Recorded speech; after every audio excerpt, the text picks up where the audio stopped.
The sound hit me first, a sharp, deliberate snip-snip of hedge clippers slicing through the morning calm, paired with a woman's off-key hum of Sweet Caroline, like she was auditioning for a gardening reality show. I spilled my coffee mid-sip, bolted out of my Seattle townhouse in sweatpants, and raced to the backyard. There she was, Linda, the self-proclaimed queen of the Willow Creek Homeowners Association, perched on a wobbly plastic stool in neon yoga gear, carving a perfect rectangle into my 8-foot privacy hedge. When I shouted, "What in God's name are you doing?" she didn't even blink.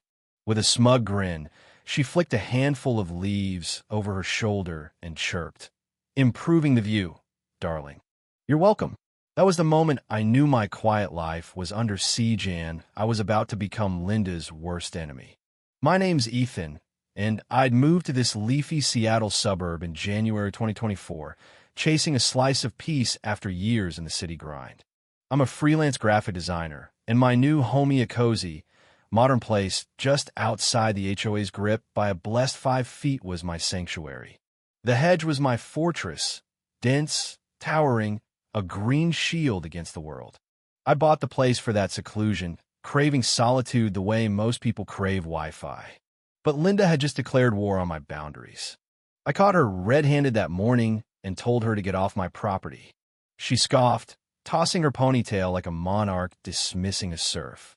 "I'm the HOA's landscaping chair," she said, as if that gave her divine right to play Edward Scissorhands on my land. Her excuse? She was cutting a community pathway through my yard, shave 30 seconds off the walk to the HOA's rec center. I pointed out my property wasn't public. She just smirked and said, "Efficiency matters, Ethan." That night, I patched the hedge with quick-growing shrubs and installed a motion sensor camera. My gut screamed this wasn't over. At 3:12 a.m., my phone pinged. The footage showed Linda in a bathrobe, hauling a stepladder to my hedge, snipping my repairs with surgical precision. She even blew a kiss at the camera, mouthing, "Better luck next time." I called the cops. The officer was sympathetic but useless trespassing, sure, but a hedge trim? Not exactly a felony, he said. She needed to torch your lawn or something. So, a gaping hole in my privacy was just neighborhood antics. Linda escalated. She strutted into my yard in broad daylight with a measuring tape and clipboard, claiming she was optimizing the path with verbal approval from the HOA president, Greg. When I demanded proof, she snapped, "Watch your tone," and flounced off, muttering about ungrateful newcomers. I emailed the HOA with photos, videos, and a property survey proving my land was untouchable. Their reply? A single sentence. "We're reviewing this with council." Translation: they do nothing. I fought back. I planted denser shrubs, nailed up private property signs, and confirmed with a city zoning clerk that my property was beyond the HOA's reach. I felt untouchable until a courier dropped off an HOA notice accusing me of visual obstruction and threatening fines for disrupting neighborhood harmony. The kicker? Attached photos of my hedge, taken from inside my property line.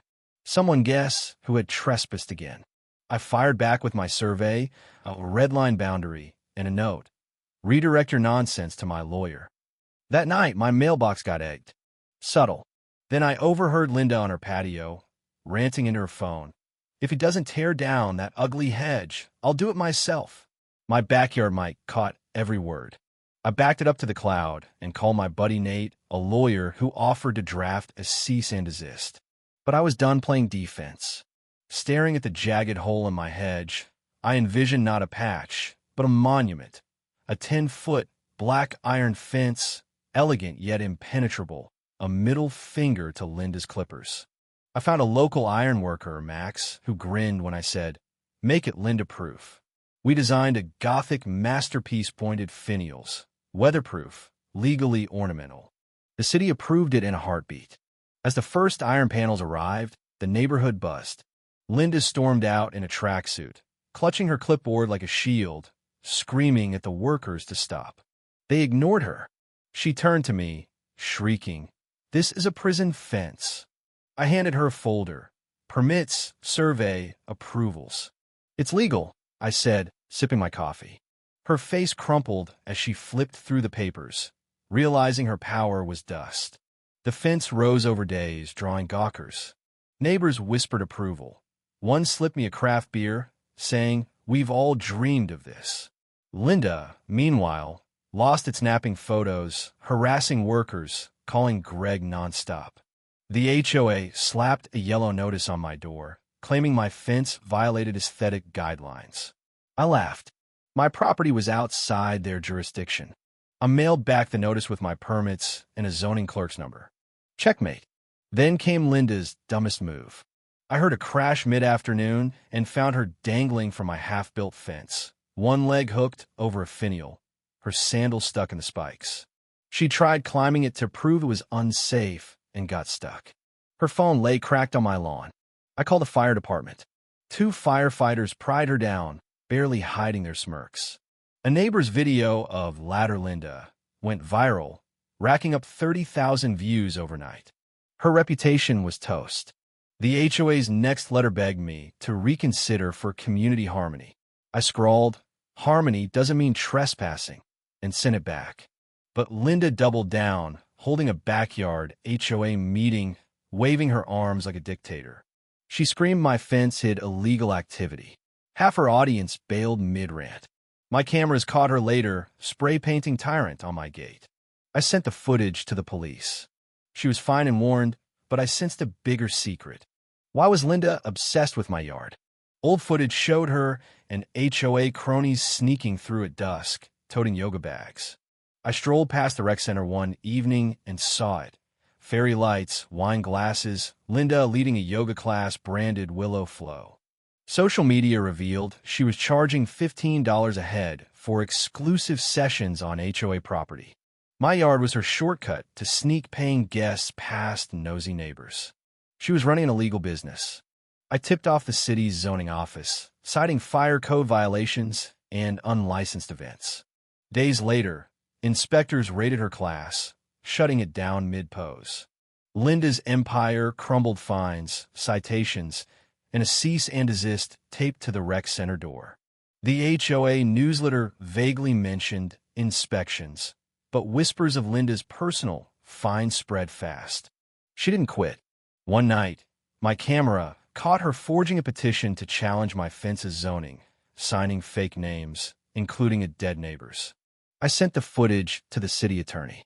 Linda faced fraud charges, a court date, and an HOA ban from all community roles. At her hearing, she played victim, but the judge slammed her with fines and a misdemeanor. Local news aired a segment on Ladder Linda's downfall, complete with her fence-climbing flop. The neighborhood exhaled. The HOA revamped, adding gardens and transparent votes. My fence, now draped in vines and lights, became a local icon. I threw a gate gala with food trucks and jazz. Linda watched from her window, silent for once. My victory wasn't her ruin, it was the community's freedom. What do you think? Was Ethan's iron fence a triumph of justice or an escalation of pettiness? Should Linda have faced harsher consequences, or was public shame enough? Drop your thoughts below, hit that like button, and subscribe for more wild neighborhood sagas. 3,998 characters.